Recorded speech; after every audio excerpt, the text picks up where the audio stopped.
Baker Dill is a solitary fisherman living on the picturesque island of Plymouth.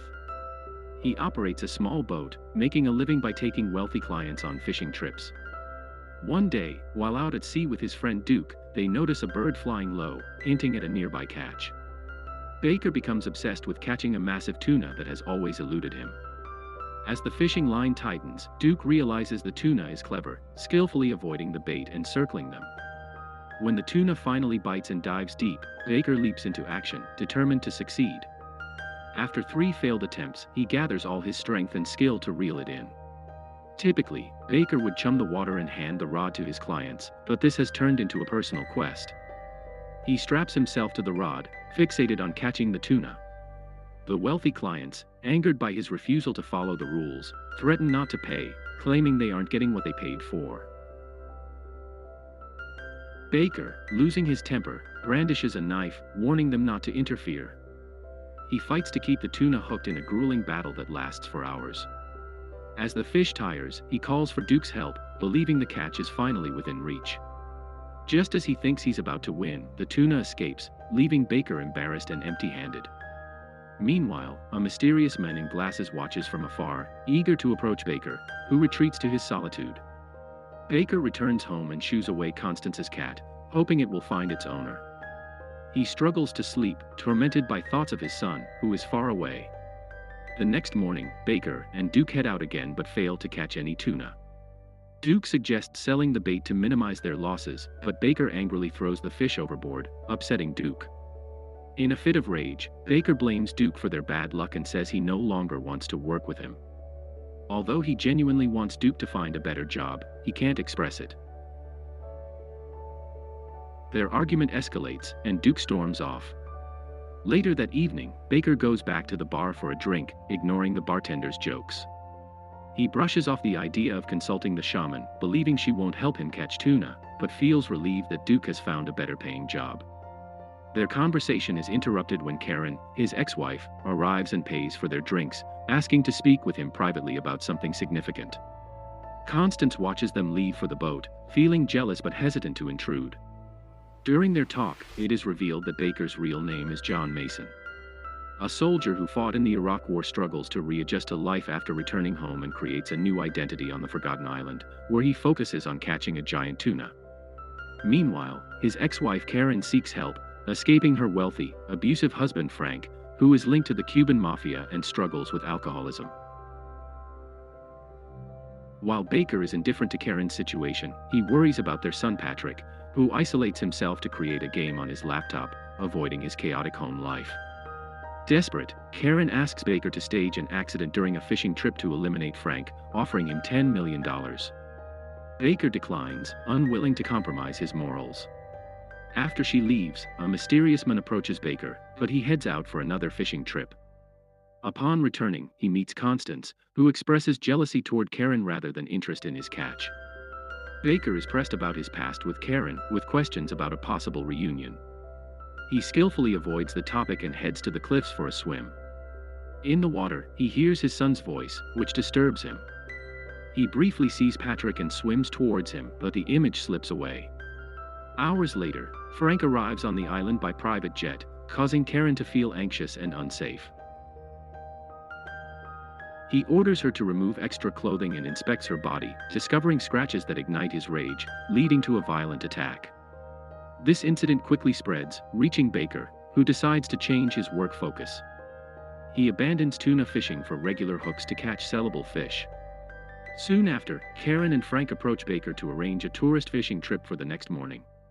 Baker declines, citing regulations that require 2 participants.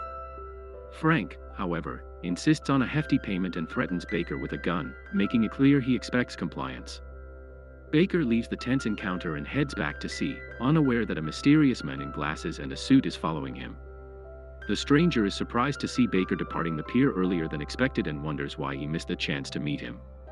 Baker eventually returns Constance's cat and spends time with a lonely woman who senses his unresolved feelings for Karen.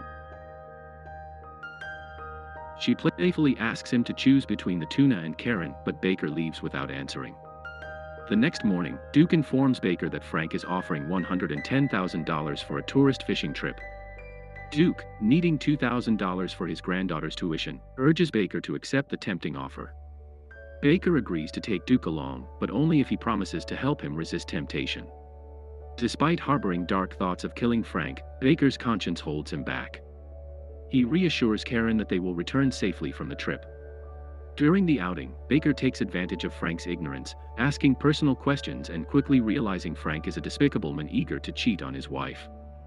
Meanwhile, Frank belittles his adopted son, viewing him as a product of a loser, and sees Patrick as a strange kid obsessed with computers and a peculiar fishing game. Each of Frank's words infuriates Baker, who feels the urge to retaliate. Their argument is interrupted when they catch a shark. Baker struggles to control it, but Frank insists on reeling it in per tourist fishing rules. Reluctantly, Baker hands the rod to Frank. As the shark pulls him, it seems Baker might let go, but at the last moment, he and Duke help Frank land it. Afterward, Frank suggests another trip and pays Baker. Karen urges Baker to look after Frank, but he dismisses her. That evening, Duke confronts Baker, who reveals that Karen is his ex-wife and shares his troubled past in Iraq, where he committed terrible acts. Haunted by memories, he moved to the island and is tempted by Karen's request to reconnect. He plans to fish with Frank alone to be rid of him. Duke disagrees, holding on to his faith. Later, Baker hears his son's voice, and his wife arrives, trying to revive their romance. Eventually, he gives in, noticing the scars on her back. Baker realizes that people don't really change. Karen approaches him out of desperation. Although he wants to avoid her, he feels compelled to help his son, who is enduring abuse from his stepfather. In a moment of weakness, they rekindle old feelings and sleep together, then plot to get rid of Frank. When Baker returns home, he meets a mysterious man in a suit who has been trying to reach him.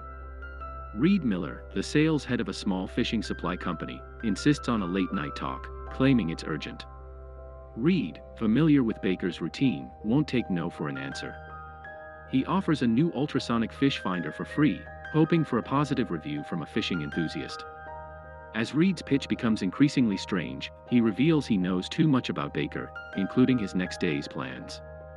In anger, Baker threatens Reed with a knife, but under pressure, Reed admits he's part of a game, enforcing its rules. They are trapped in a virtual world, a computer game created by an unknown entity, with Plymouth Island existing only as code, driven by the game's AI.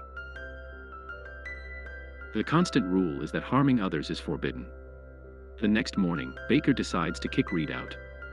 He wakes up feeling glued to the bed, and when the alarm rings, he questions if his talk with Reed was a nightmare, but finding Reed's business card confirms it was real. To determine if he's part of a game, Baker searches for a world map and only finds one island, validating Reed's story. He suspects his last fishing companion, Patrick, might be the game's creator. He encounters Samson, Constantia's son, who has always brought luck on their fishing trips. Although Samson wants to join him, Baker declines. The game's rules have changed. Baker's main goal is to get rid of Frank from the store. He talks to a saleswoman, but she responds in coded language, reinforcing Reed's claims. Duke warns Baker not to lose his humanity, revealing he wasted money on thugs who have already beaten Frank badly. Duke believes this is enough punishment and advises against further criminal actions. Baker, frustrated with Duke for ruining his plans and breaking the game's rules, kicks him out. Meanwhile, Karen finds her injured husband in a blood-soaked bathroom and helps him up. Despite wanting to cut ties for good, she feels she must support him to keep him from slipping back into his abusive behavior once he heals. As Baker starts to question the game's rules, those around him encourage him to get medical attention. They stick to the rules and offer help, but the pressure builds, leaving him overwhelmed. He eventually hits a breaking point, lost in the chaos.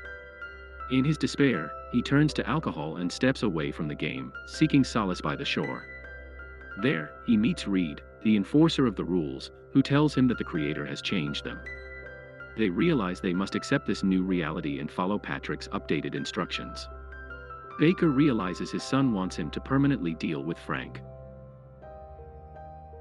He agrees to the new plan and hurries to the dock, where Frank and Karen await. Karen has cleverly arranged a fishing trip to fulfill her promise. However, Frank struggles to stay upright due to alcohol and painkillers, which benefits Baker and Karen. Constantia, Duke, and others observe as the ex-couple pulls the wealthy man onto the boat, heading out for a fishing trip in the open sea. Baker is set on getting rid of Frank. He prepares shark bait and tells them to secure Frank with a vest attached to the fishing line, ready for a predator to pull him under.